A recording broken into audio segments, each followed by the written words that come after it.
고대 동아시아 해운을 주도했던 해상왕국이 있었다. 한반도에 근거를 두고 황해를 중심으로 해상권을 장악하고 일본, 중국은 물론 동남아시아까지 진출하며 동아시아 문명의 여명을 연 사람. 역사상 이처럼 해상 활동이 활기찼던 시대는 다시 없었다.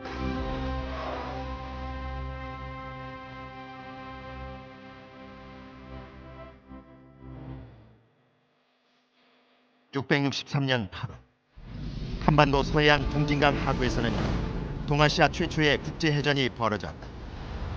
당나라와 신라가 결성한 나당연합군 대 백제와 외의 연합군이 맞붙은 사상 최대의 해전, 이른바 백강전쟁이 벌어진 것이다.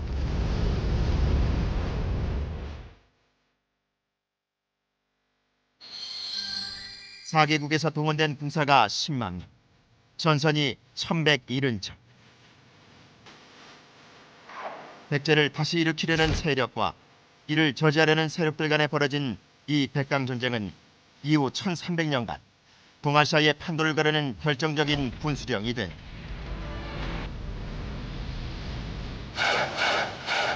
그런데 이 전쟁이 벌어진 663년은 사비성의 함락으로 백제가 멸망한 660년으로부터 이미 시간이 3년이나 흐른 뒤이다. 역사의 무대 뒤로 사라진 백제는 어떻게 이런 대규모 전쟁에 나설 수 있었던 것일까? 일반적으로 백제의 멸망하면 보통 받아들여지는 시기가 이제 660년 의자왕이 항복을 한 이 시기를 이제 백제의 멸망으로 이제 많은 사람들이 인식을 하고 있습니다. 그런데 이제 의자왕이 항복을 하고 중국으로 끌려간 뒤에 잘 아시는 것처럼 복신 도침, 그다음에 부여풍, 일본에서 건너온 이 부여풍을 중심으로 한 이제 백제 부흥운동이 일어나게 되고 663년 8월 백총강구 전투가 이제 실패하는 때죠. 그래서 이 백총강구 전투에서 부흥운동이 패배하는 이 시기를 백제의 멸망으로 보는 또 시각도 있습니다. 13만의 나당연합군이 백제를 공격한 것은 660년. 불과 일주일 만에 사비성은 함락되고 의자왕과 왕자들은 당나라로 끌려갔다. 그러나 이것이 끝은 아니었다. 곧바로 백제 부흥군이 결성됐고 이후 계속된 전투에서 승리를 거듭해 사비와 웅진을 제외한 거의 모든 땅을 회복해 나갔다. 그리고 그 부흥운동이 최고의 절정으로 치닫던 663년 부흥 백제국을 도와주러 달려온 구원군은 왜군이었다. 663년 3월 일본을 출발한 왜군이 8월 백강에 그 모습을 나타낸 것이다. 이때 놀라운 것은 백제의 구원군으로 참전한 왜군의 규모였다. 규모를 보면은 그 삼국사기에는 그 배 1000척이 왔다 이렇게 기록되어 있고 그 중국 당서에는 400여 척이다 이렇게 되어 있습니다만은 또 일본의 기록에는 2만 7천 명의 군대를 보낸 걸로 이렇게 되어 있습니다. 일본 서기에는 당시 왜가 백제의 구원을 어떻게 생각했는지 알 수 있는 기록이 많다. 파병을 위해 철저하게 무기와 물자, 군사를 준비한 것이다.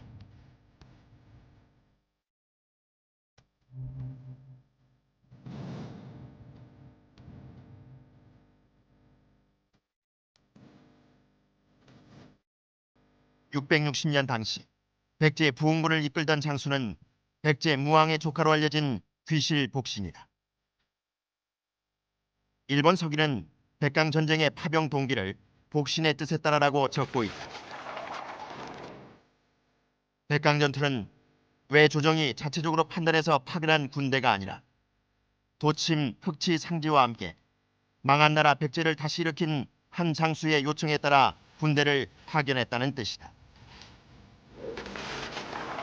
부당서의 기록을 보면 부여풍지중이란 말도 나온다. 당시 참전한 왜군은 부여풍의 무리다라는 의미다.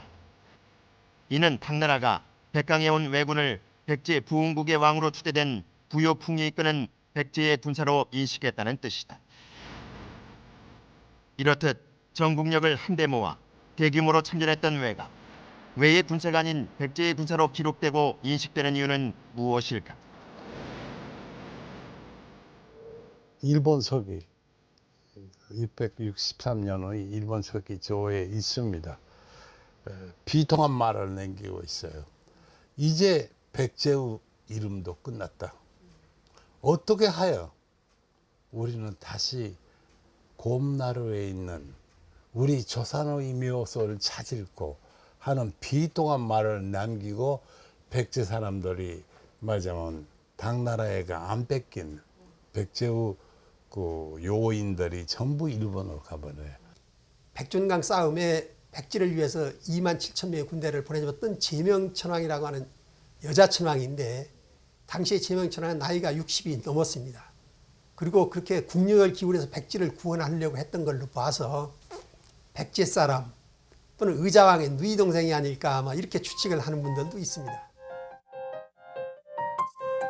6세기에 제작된 양직공돌은 당나라에 파견됐던 사신들을 그린 그림이다. 그림 속에는 백제 사신의 모습도 있는데 그 설명을 보면 백제가 22개의 담로를 두고 그것을 왕족에게 나누어 주어 그곳을 지배하게 했다라는 기록이 나온다. 그렇다면 당시 왜 역시 백제가 지배했던 담로 중 하나였던 것은 아닐까? 담로란 말은 우리말에는 안 남아 있는데 일본에는 남아 있습니다. 담으로 한자 나중에 쓰죠. 담으로 남아 있는데 한자 이름으로는 든전병. 그 우리 입동한 군대가 한 지역에 있으면서 평소에는 농사를 짓고 전시에는 그냥 근인이 되어버리는 이 소위 기만민족이 특유의 영토 확장 방법이라고 할 수 있습니다. 주로 담로로 만드는 것은 백제 세력이에요. 근데 백제 세력이 큰 담로로 만든 것은 하나는 요소 백제를 만들어요. 요동반도의 서쪽에. 하나는 일본의 큰 것을 하나 만들어요. 역사서에는 우리의 상식을 뛰어넘는 백제 영토에 대해 기록한 글들이 많다.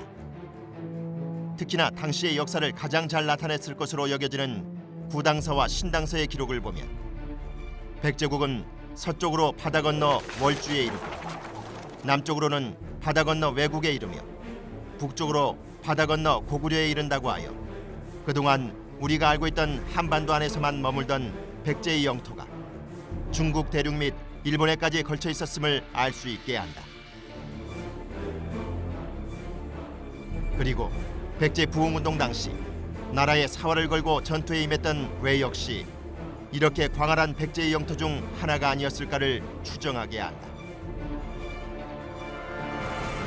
역사의 기록에는 백제의 일본 진출을 증명하는 백강 전투 외에도 요소에 진출해 있던 백제의 기록도 나오는데 이것은 가능한 것이었을까? 당시의 백제 항해술을 놓고 볼 때 특히 4세기 이후에 백제는 이미 고구려 남진을 저지했고 경기만을 장악했고 이를테면 중국의 남조, 북조와 함께 교류할 정도가 되기 때문에 백제의 선단이 현재 황해 북부를 사단해서 현재 요소 지역까지 가는 것은 그다지 어려운 일은 아닙니다. 당시 백제의 위상은 상상 이상이었다. 중국 정사의 하나의 통전이라는 게 나오는데 거기에 보면은 묘한 그 글이 나와요. 위나라는 그 도읍이 낙양에 있었기 때문에 요소군에서는 좀 떨어져 있죠. 근데 이제 위나라하고 백제하고 이제 싸웠다는 기록이 나옵니다. 근데 이 위나라에서는 약 10만의 대군을 보냈는데 결국 백제한테 파했다, 당했다. 백제를 이기지 못하고 결국 후퇴했다 하는 기록이 나옵니다. 거기에 물론 지리상의 그 위치를 정확하게 안 했으니까 이게 어딘지 그 자체가 좀 모호한데 백제 요소군에 나와 있는 백제 세력하고 지금 위나라하고 싸운 거예요. 요소 백제, 외국 백제, 월주 백제. 이미 오래전부터 역사적 사실들로 기록돼 있었지만 아직은 낯설게 들리는 백제의 또 다른 이름들. 서기 100년 한서의 역사상 최초로 동지인이라 기록되며 시작된 해상강국 백제의 면모는 어디에서부터 다시 찾을 수 있을까? 당나라에 살던 한반도인들의 역사적 존재와 그들의 위대한 해운 활동을 오늘에 전하는 최대의 기록 입당구법 순례. 이것은 일본 청태종의 3대 좌주인 승려 앤닌이 838년부터 약 10년간 당나라를 여행하면서 쓴 여행기다. 밀주에서 하선한 우리 일행은 마침 지나던 배 한 척을 만났다. 이들은 본시 신라인으로 배에 숯을 싣고 도해진 초조와 양주로 간다고 했다. 말하자면 숯장사였다.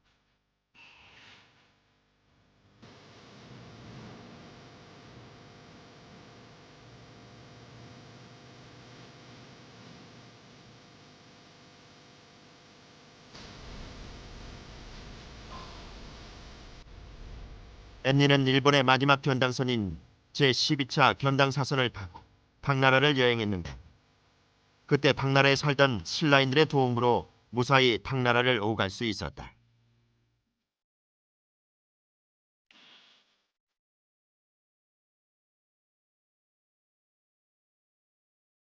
앤닌이 10년 동안 당나라를 여행하며 불법을 구하는 동안 그는 숫장사를 비롯한 14명의 신라인 무역상과 바닷길을 암기하는 1등 항해사, 그리고 신라어, 일본어, 중국어를 하는 통역사 등 수많은 제당 신라인들을 만났다. 거대하고 조직적인 해운 집단이었던 제당 신라인들. 그러나 이들은 당시 자유롭게 통일 신라를 오갈 수 없었던 사람들이었다.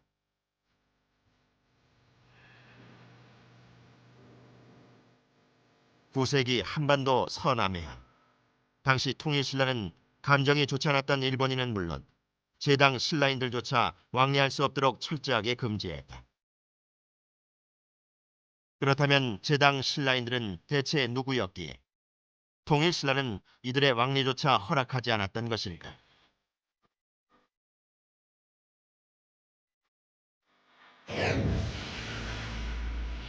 제당 신라인들의 존재, 그 수수께끼를 풀기 위해선 중국의 주산군들을 주목해야 한다. 주산군들은 11세기 북송 전까지 중국 땅이 아닌 해상 집단이었던 제당 신라인들의 독립된 영토였다. 9세기부터 14세기까지 이 부근을 지나던 아랍인들은 주산군들을 신라라는 이름으로 불렀다. 동방의 맨 끝 동쪽을 에워싼 검푸른 바다. 그 속에 6개의 성을 신라군도로 한다.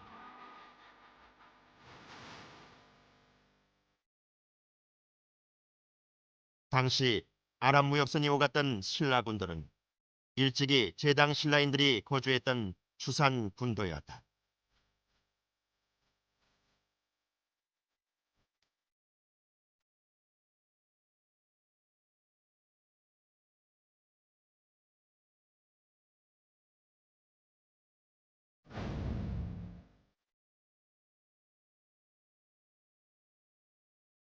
공기가 맑고 땅이 비옥한 주민들의 성격이 온순한 곳이었다.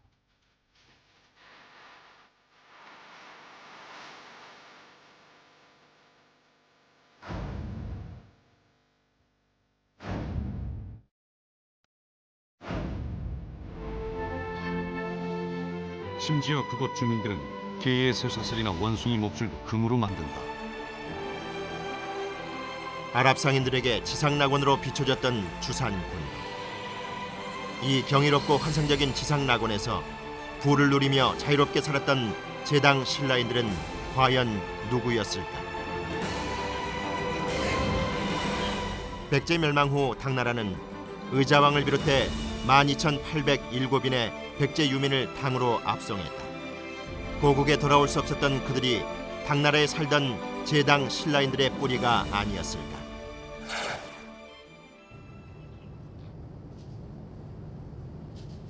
고대 백제의 땅이었던 월주. 월주는 지금의 소흥으로 지명이 바뀌었다.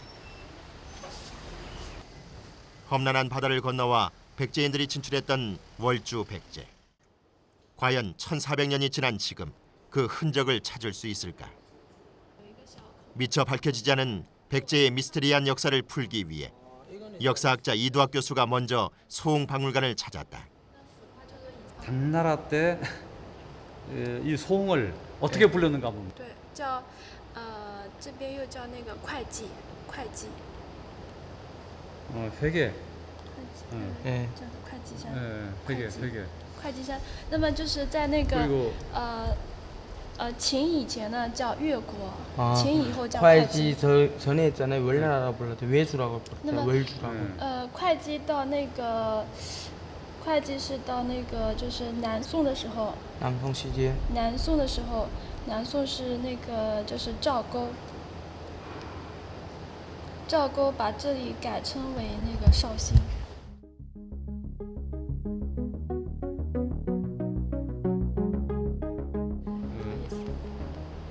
이 월주는 지금 哎 소홍을 地方 가르치고 就是 있나요? 越 예 州，地方就是 소홍을 越州 가르치고 。 있다. 당나라 시기에서 있잖아요. 네. 그 성을 그때 시기에서는 월나라 아니면 월주라고 얘기해요. 월주라 불렀죠. 예, 예. 主要是分两大类的展区，那么分别呢主要是集中在一个 이 동진계 여기 있네. 된다. 最近的北朝。 동진 서진 다 이쪽에 있네. 있어요? 예. 이거 그리고 이거 동진 거. 이것도 같은 게 백제 땅에서 나오고 있습니다. 굉장히 그 중요한 것이죠. 그러니까 천안이라든지 전라북도 익산이라든지 백제 영역 내에서 이제 이 같은 이제 동진 시기의 이제 검은색한 닭머리 형태의 이제 주전자들이 많이 출토가 되고 있습니다. 그래서 백제하고 이제 동진하고 교류가 활발했다면서 말해주고 있죠. 그런 거.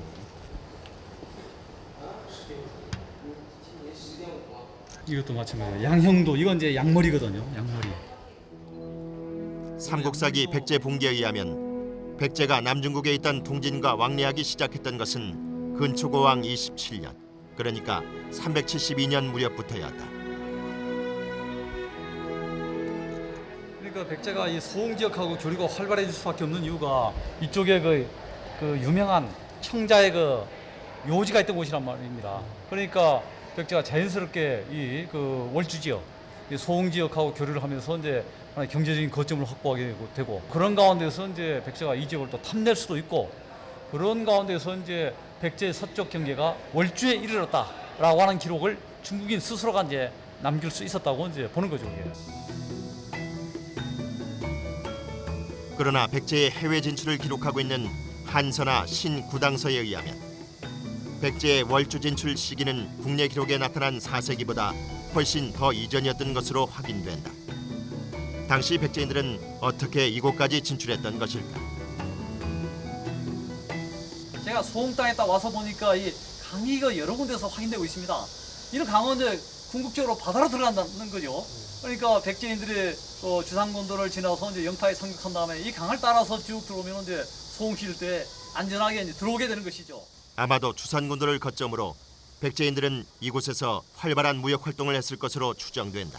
사실 통일 신라 시대 때만 하더라도 이제 신라인들이 뭐 신라방, 신라서라든지 뭐 신라원이라든지 이런 것은 이제 산동성을 비롯한 이런 지역에다가 거점을 확보했던 것과 마찬가지로 백제인들의 해상 활동이 활발했기 때문에 이 월주 지역의 백제인들의 집단 거류지라든지 이런 것이 있어가지고 아마 이 소흥시 일대를 백제인들이 상당히 많이 거주해가지고 잠식해 나가지 않았겠는가. 월주의 백제 영토, 수정 영토가 이르렀다라고 하니까 이걸 아마 이제 바꾸고 싶은 그런 이제 의도에서 회계군으로 이제 행정진영을 이제 교체하지 않았겠는가.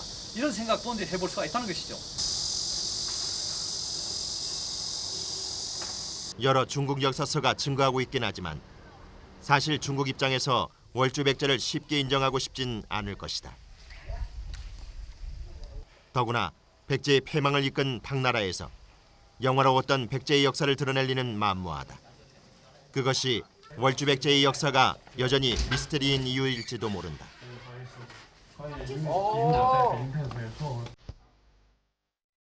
식당 주인이 안내한 그곳엔 커다란 항아리가 있었다. 언제부터인지는 확실하지 않지만 이 지역에서만 아주 오래전부터 김치를 담가먹는 풍습이 있었다며 식당 주인은 김치를 꺼내왔다. 우리식의 백김치다. 혹시 한반도에서 건너간 사람들이 남긴 흔적은 아닐까? 반가운 마음이 앞선다. 맛이 조금 시큼해요. 그리고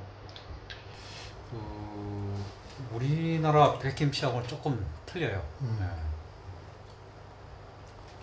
그리고 또 좀 물이 좀 많이 들어있네요. 예, 수분이 많이 들어있어. 상큼하면서 좀 시kur고 네. 제일 끝에 가서 좀 매운 느낌이 좀 나고.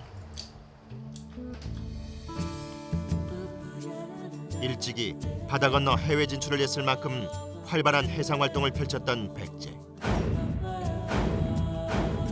중국 문헌에 기재된 기원 초부터 해상 활동을 개시한 백제는 과연 어떤 나라였을까?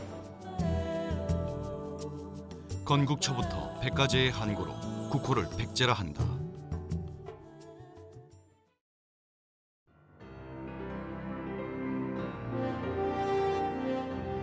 일본 천황가의 전신인 비류백제는 무려 400년을 존속한 또 하나의 고대 국가였다.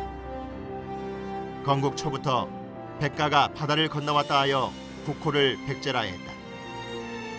백제는 어떤 선박으로 동아시아 해상을 주도할 수 있었을까?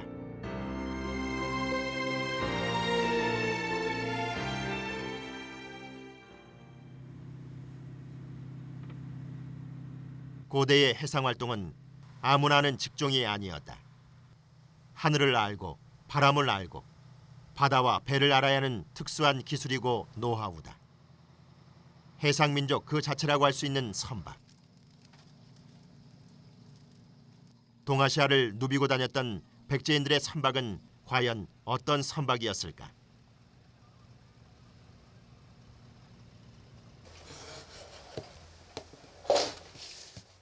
고대 선박 연구가 이원식 박사는 백제선을 복원한 사람이다.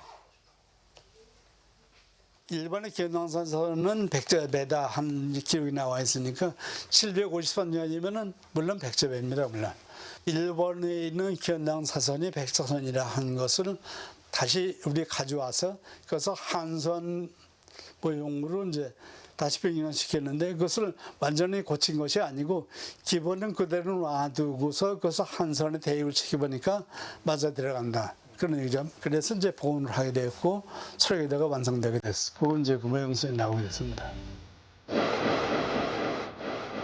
백제가 일찍부터 바닷길을 개척할 수 있었던 것은 항해술과 해양선을 만드는 조선술이 발달했기 때문이다. 백제선의 특징은 평저선이다. 밑바닥이 평평해 안정된 구조인 평저선은 백제선의 독특한 구조다. 통나무를 횡으로 5쪽 이상 이어주고 현판을 석 장, 5장 혹은 7장 정도 붙인 후 돛을 달면 완전한 해양선이 완성되는 것이다.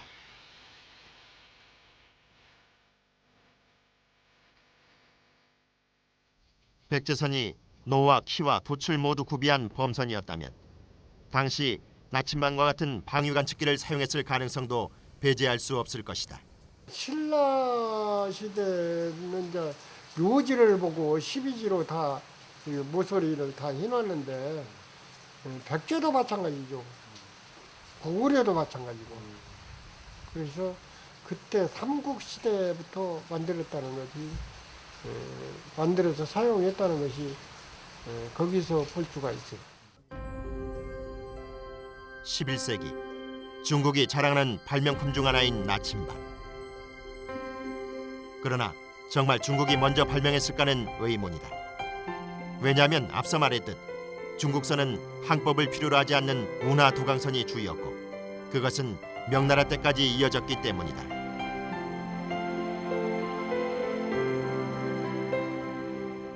고구려를 멸망시킨 직후에 당나라가 신라에 그 자석을 요구하고 있습니다.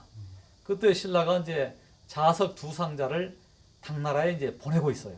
당나라 사람들이 신라에 자석을 요구했다고 하는 것은 신라인들의 어떤 나침반 기술이라든지 이런 것이 상당히 그 좀 발달해 있었다는 것을 말해주고 있는 것이죠. 마찬가지로 백제의 경우도 기록에는 없지만 동남아시아 지역하고 교류한 그런 근거들이 많이 보이고 있다는 것이죠. 백제처럼 그 넓은 어떤 항해 루트를 가지고 있는다든지 대항해 원정 항해를 한다든지 이런 것은 나침판이 전제되지 않고서는 도저히 그 가능하지 않다. 이렇게 이제 봐야만 될 것 같습니다. 일본은 7세기부터 백제선을 만들어 견당 사선으로 사용했다. 당시 히로시마 악기에는 견당 사선을 만들던 장인 집단과 조선소가 있었는데 백제에서 건너온 장인들이 직접 견당 사선을 제작했다. 그 후 8세기에도 견당 사선 제작은 주로 악기에서 이루어졌다. 백제선을 견당 사선으로 했다는 것은 그만큼 백제선이 튼튼하고 우수했다는 것을 의미한다. 大体遣唐使が始まったのが聖徳太子、遣唐使が終わったのがいわゆる菅原道真、菅原道真が終わって200年経って鎌倉時代にですよ、やっと絵師が描いて、その絵を描いたのが吉備真備入唐絵図で中国に行った時のやつを遣唐使が終わってから200年後の絵師が描いたんですよ。 일본의 견당 사선은 9세기 중엽까지 당나라를 오갔다. 백제는 멸망했어도 백제 기술은 200년 넘게 이어진 셈이다. 百済の人が百済という国が滅んでですね、王族をはじめすごい1万人以上の人がですね日本に渡来してきてると。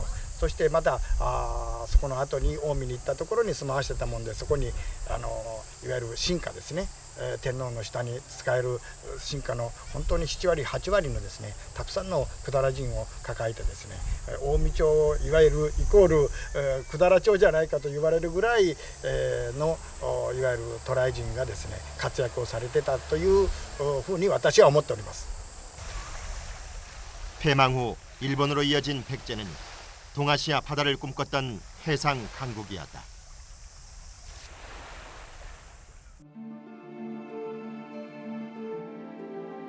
국제화 정책의 절정은 무령왕이었다. 중국의 남제와 양의 제후묘를 그대로 재현한 무령왕릉. 거기에는 당시 무령왕의 명을 받고 중국을 내왕했던 백제 사신의 모습이 그려져 있다. 백제 사신은 매우 친근하면서도 준수한 용물을 가진 인물로 묘사돼 있다. 이 백제는 그 33번 중에서 두 번째인가 세 번째 백제 왕 얼굴이 나와요. 이 사서 그림은 굉장히 앞에 나오는 그림이에요.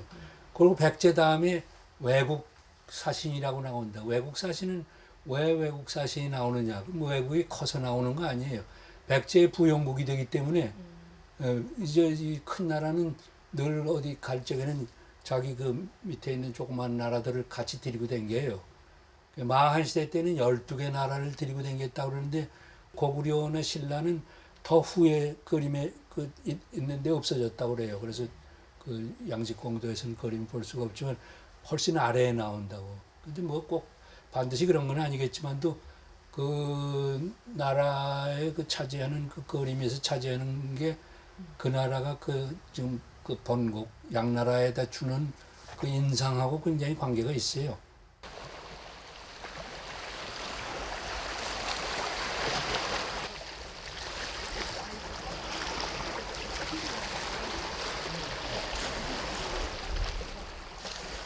서해안 일대에서 본격적으로 발굴 조사된 최초의 제사 유적인 중막동 유적이다.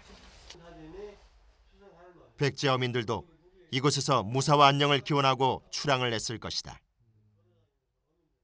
수성 할머니의 서해 바다를 다 지키고 어민들을 다 지키고 물 위에 걸어다니면서 그냥만이 다 이제 어민들을 도와주셨다고 그랬거든요. 옛날에 우리는 그거 몰라요. 우리는 모르는데 옛날 분들이 이제 그런 얘기를 한 게 우리는 알고. 또한 중막동 유적에서 발견된 다양한 유물들은 4, 5세기 동아시아 무역에 있어서 백제가 가졌던 위치가 어느 정도였는지를 여실히 보여주는 증거들이다.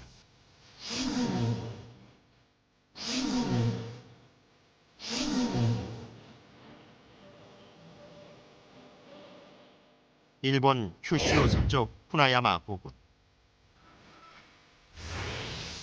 이곳에서 출토된 유물들과 익산 입점리 백제 고문에서 나온 유물들을 잠시 비교해보자. 두 지역에서 동일한 금동관과 금동신발, 장신구들이 출토됐음을 알 수 있다. 이것은 백제가 국경과 이념을 초월한 해상 국가였다는 것을 입증하는 국제적 통념이고 이구 동성이었다.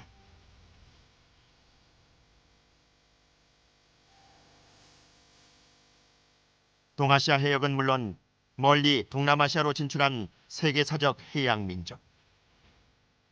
백제인들이 동남아시아로 진출했던 기록들이 속속 밝혀지고 있다. 백제는 554년 부나 오늘날 캄보디아의 노예를 외에 선물했다. 565년엔 북인도의 양탄자를 선물했으며 641년엔 볼유, 지금의 인도차이나 일대의 사신을 수장시켰다는 기록이 남아있다. 백제가 부남의 재물을 얻은 시점 543년이에요. 이것은 백제가 독자적으로 캄보디아하고 교역을 했다는 것을 말해주고 있고 독자적인 창구를 확보했다는 사실을 암시해주고 있는 것이죠.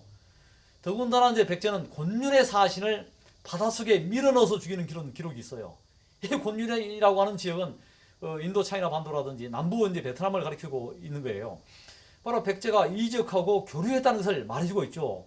백제인들의 그 같은 원양 항해와 관련된 그런 조선술 또 항해술을 기반으로 해서 중국뿐만 아니라 동남아시아 세계하고 교육을 통해서 그 밖의 세계하고 활발한 교류했고 그런 가운데서 백제 문화의 성격이 중국 일변도 중국의 아류 문화가 아니고 국제화된 국가, 국제화된 문명을 일군 그런 국가로서 재조명되고 또 재해석돼야 마땅하다 이런 생각을 가지게 된다는 것이죠. 비교 언어학의 거장 강기륜 박사는 언어학적 측면에서 새로운 가설을 제기했다. 참 놀라운 게 친족어 같은 걸 완전히 그냥 이치한다고. 이건 우리 방언보다 더 정확하게 이치해요. 우리 방언보다도. 그래서 점점 더 흥미있게 돼가지고 조사를 봤더니 지금 현재로 내가 비교할 수 있는 게 한 1800 단어 정도가 우리말하고 일치해요. 먼저 우리말과 인도 타밀족 그리고 드라비다족의 언어를 비교해보자. 그 발음과 뜻이 놀랍게도 일치하고 있다.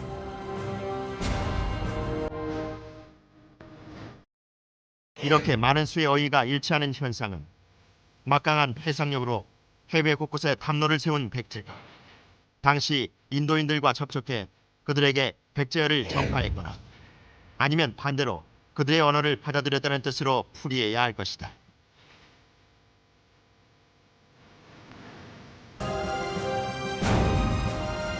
이는 백제의 혈통이 이어진 일본 천황가의 언어에도 똑같이 적용되고 있다.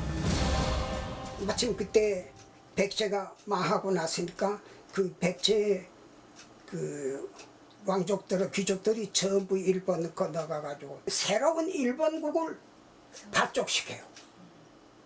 그러니까 백제 의자왕이 일본국을 발족시켜가지고 그게 지금까지 이어내려오니까 그게 바로 후백제가 다름없는 거죠. 실제 우리 입장에서 보면. 강력한 해상력으로 백제는 동아시아 곳곳에 담로라는 네트워크를 형성했다. 백제의 부흥운동을 일으킨 흑치상지도 담로 중 한 곳이었던 흑치국의 왕으로 봉해진 사람이었다.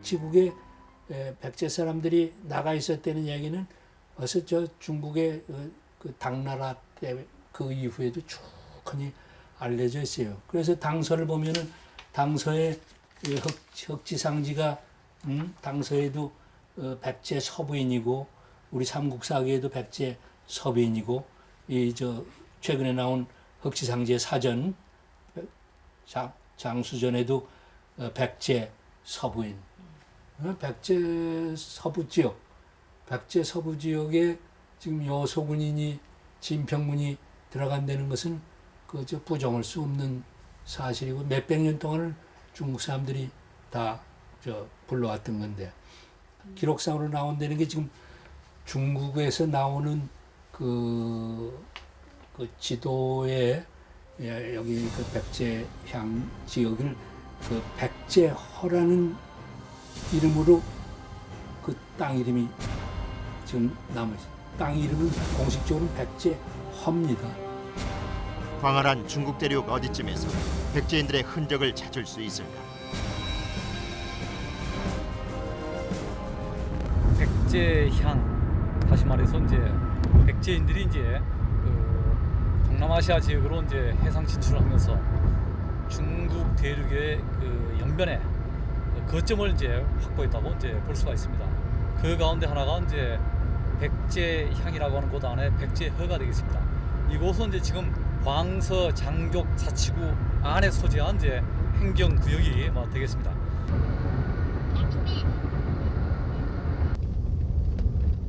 계림에서부터 차로 9시간을 달려 드디어 백제허에 도착했다.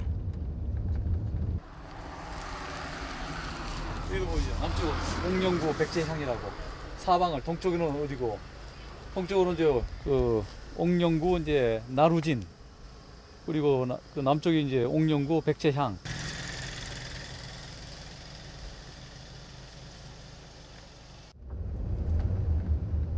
백제허는 백제 유적지라는 뜻이다. 마을로 진입하자 여기저기 백제라는 지명이 반갑게 눈에 들어온다. 아, 백제 파트가 써있네.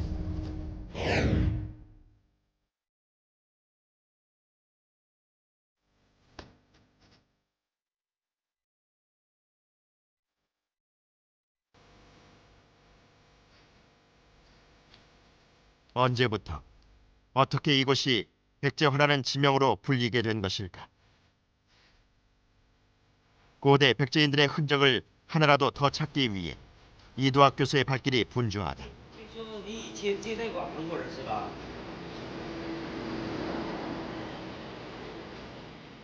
그런데 문제가 생겼다. 어찌된 일인지 백제허에 대해 안내를 해주기로 한 사람이 나타나지 않고 있다.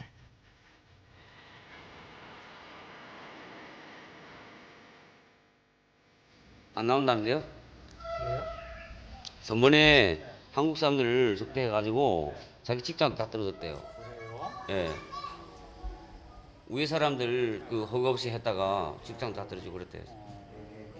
원래 원장 자리에서 떨어졌잖아요. 이제 뭐 그런 얘기 나오면 중국에서 그 민감해 하거든요. 그런 게.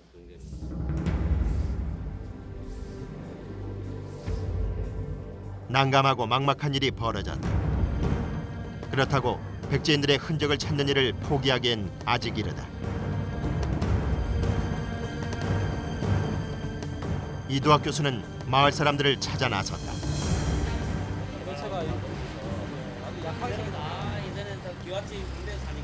아, 그리고 이걸 이 현지에서 뭐 어떻게 읽느냐고요?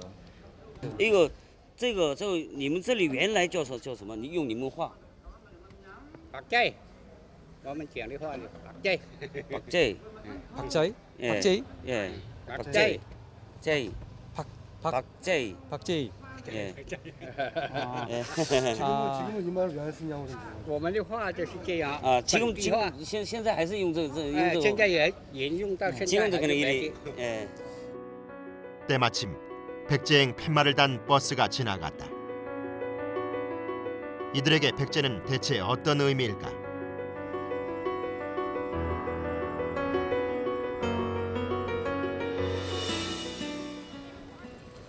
백제허에서 얼마 떨어지지 않은 또 다른 마을 단성. 우리네 시골 마을과 다를 바 없는 풍경이 정겹다.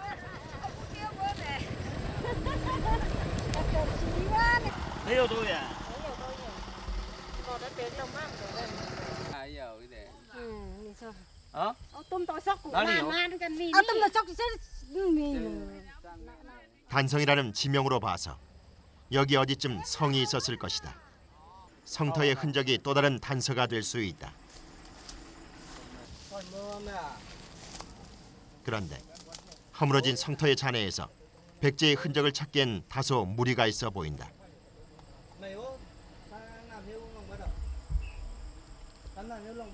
원래 여기 성이 있었대요? 以前你们听说过这里有那种墙没有？没有，以前有的话是一节一节的小小的，因为我们以前那个整这个坡屯都是围起来的。 옛날에 있었는데 예, 한 토막토막 이렇게 있었대요. 아까 그 사람은 그 남아 있는 것을 뭐 좀 이야기하는 것 같은데 보니까요. 그러니까 이건 놓고 얘기하는 거죠. 이걸요? 예, 이런 걸 이건 놓고 아니고. 얘기. 여기 원래 여기 조금 이 사람도 그러잖아요. 여기도 조금 있었는데 네. 지금 다 무너지고 없어졌다고 그러잖아요. 아마 이제 이쪽에 토성이 있었다고 이제 그 이야기되고 있다면은 이건 이쪽 장족 사람들은 토성을 쌓는지를 몰라요. 성 쌓는 것 자체를 모릅니다. 예, 그렇기 때문에 이것은 이제 바깥에서 들어온 이제 문화가 되는 것이고 어떤 이제 지배자 통치 거점으로서 성을 쌓는데 성을 쌓은 주체는 이제 한인족 아니면은 백제인, 양자 간에 이제 하나다 이제 이렇게 이제 볼 수 있는데 인근에 이제 백제향, 백제허가 있고 하니까 백제하고 연관지어서 볼 수 있는 이제 소지가 다분히 크다 이런 판단을 해볼 수가 있다는 거죠, 그게. 백제허, 백제향, 단성. 한때 이곳을 거점으로 백제인들은 중국 내륙과 인근 동남아까지 이어지는 상권을 이루며 활기차게 살아갔을 것이다. 지명이라고 하는 것은 굉장히 올라간다는 거죠. 그 단성이라는 성을 지명으로 하는 것은 어느 순간에 생겨난 것이 아니고 상당한 유서와 유래를 이제 간직하고 있다. 이렇게 볼 때 여기는 아마 이제 더 시기로 올라가 가지고 거대한 어떤 이제 성의 존재가 상당히 이런 시기에 있었고 이것이 백제향, 백제허하고 연관지어 볼 때 백제하고의 연관성, 가능성을 충분히 생각해 볼 수 있게 한다는 이제 것이죠. 머나먼 땅에서도 역동적이었을 백제인들. 그들의 삶의 여정은 어떻게 저물었을까?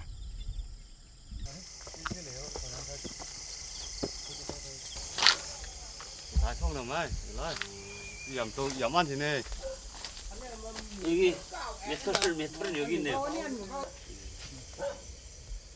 마을 사람들이 보여주고 싶어하는 것은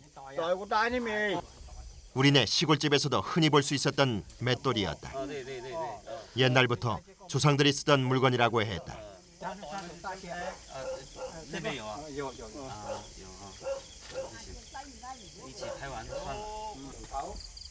그리고 또 반가운 것을 보여주는 백제어 사람들. 이거 들어가 보세요.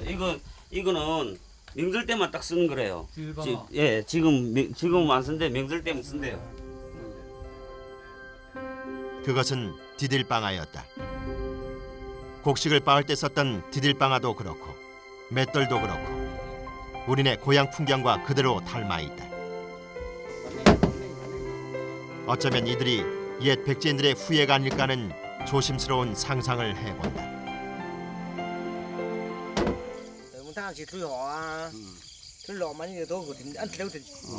그러니까 이 사람들 그 산동성에서 중국 산동성에서 이쪽으로 넘어왔는데 이게 되게 몇 대를 지냈는지 그건 모른대요.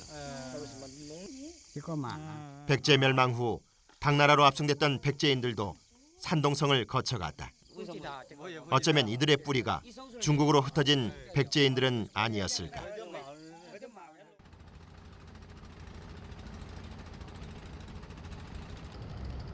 백제인들은 그 어떤 민족보다도 강한 해민 집단이었다.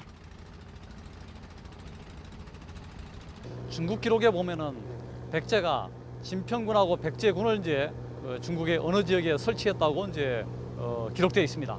그러면은 이제 백제가 설치했던 진평군하고 백제군은 이제 중국의 어느 지역인가를 이제 재탐색을 해야만 될 것 같습니다.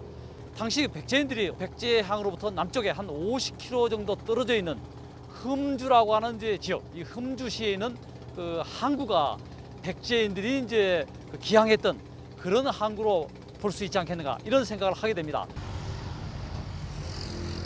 입당 구법을 위해 일본 승려 애닌이 만났던 제당 신라인들은 이국 땅에서도 동아시아 해역을 제피한 백제 이민자들이었다.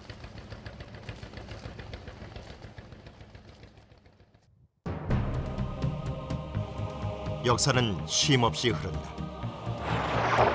중국 청나라 걸륭 황제의 특명으로 43명의 대학자가 총 20권으로 만든 대역사서 만주원류고, 민족사학자 신채와 홍희섭은 동북사지와 동북아시아 여러 민족의 역동성을 파악하는 중요한 자료가 되는 만주원류고에서 백제사를 재인식하는 출발점으로 삼아야 한다고 말한다.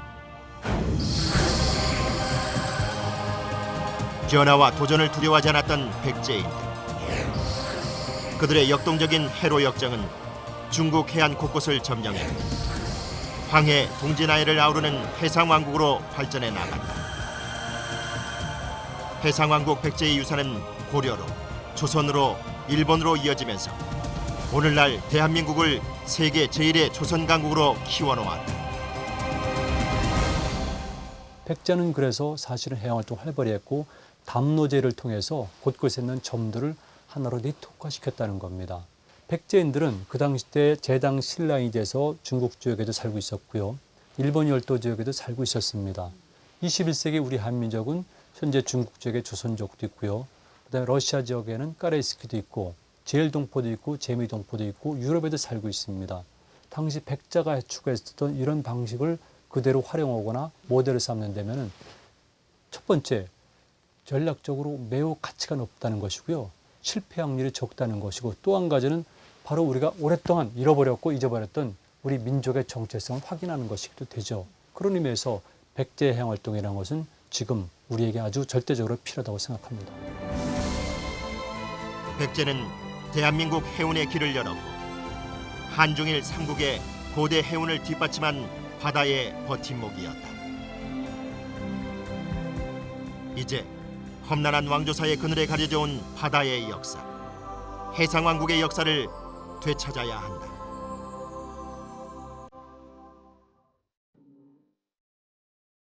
고대 동아시아의 역사와 문화의 비밀을 간직한 채 1400년 전 한반도에서 사라져버린 잃어버린 왕국 대백제. 그들은 한반도에서의 멸망으로 결코 사라지지 않았다. 신라의 목숨을 구하지 않고 만리 타국을 택해 망명을 선택했던 백제인들은 동아시아 고대사에 일본이라는 새로운 나라의 문을 열게 만들었다. 이를 증명하듯 19세기까지 백제촌이라는 행정지명이 있을 정도로 오사카 지역은 또 다른 백제였다. 그리고 하늘에서 내려왔다는 일본 천황가의 비밀의 문이 다름 아닌 백제였음이 일본의 천황가에서 스스로 밝혀지고 있는 것이 바로 오늘의 현실. 또한 백제인들이 가지고 있던 문화적 역량과 혁신적 기술, 변화에 능동적이었던 그들의 개척 정신은 지금의 현대사에도 고스란히 남아 흐르고 있다.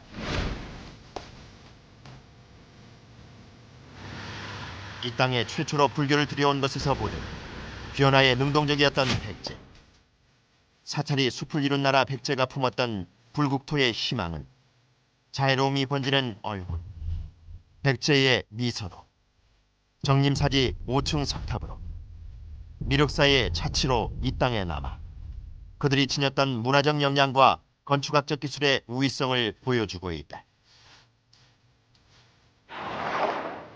고대사 한류의 원조 백제. 1000년 전 한반도에 울려 퍼진 백제의 음악은 일본의 궁중음악 우방악의 이름으로 뿌리내렸고 고대 일본인의 가슴을 울리던 백제의 기악은 현대 일본의 가부키와 노 등의 전통국에 영향을 미쳤다.